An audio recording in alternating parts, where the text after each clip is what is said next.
દાહોદ જિલ્લામાં 17/3/2025ની વિવિધ આરોગ્ય ટીમ દ્વારા પોતાના પ્રશ્નોને લઈ ચોક્કસ મુદતની હડતાલ પર ઉતરેલા કર્મચારીઓમાંથી આજે 481 જેટલાને સસ્પેન્ડ કરવામાં આવ્યા.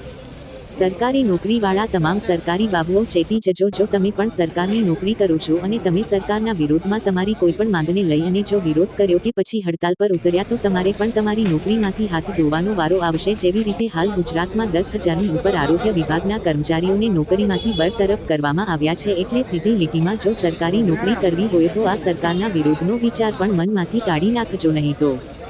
જે રીતે દાહોદ જિલ્લામાંથી તા 29/3/2025ના રોજ દાહોદ જિલ્લા આરોગ્ય અધિકારી દ્વારા તા 17/3/2025ની NPHW, FSW, NPHS અને FHS એમ 4 ગ્રેડરના આરોગ્ય વિભાગના કર્મચારીઓ પોતાની માંગણીઓ લઈ સરકારના વિરોધમાં અચોક્કસ મુદતની હડતાલ પર ઉતરેલા હતા. તેને ધ્યાનમાં લેતા આરોગ્ય વિભાગ દ્વારા તેઓને નોકરી પર ચડવા માટે અવારનવાર નોટિસ આપવામાં આવી હતી, પરંતુ સરકારના ઉપરથી આવેલા આદેશ અનુસાર દાહોદ જિલ્લામાંથી આજરોજ 481 જેટલા કર્મચારીઓને નોકરીમાંથી બરતરફ કરવામાં આવ્યા છે. હવે જે કર્મચારીઓને નોકરી પરથી હટાવવામાં આવ્યા છે તેમની માંગો સરકાર પૂરી કરશે કે કેમ એ પણ એક ચર્ચાનો વિષય છે. સાથે એક પ્રશ્ન ઊભો થાય છે કે શું આ તમામ કર્મચારીઓને પોતાની માંગણીઓને લઈને કાયમ માટે શું પોતાની નોકરીમાંથી હાથ ધોવાનો વારો આવશે?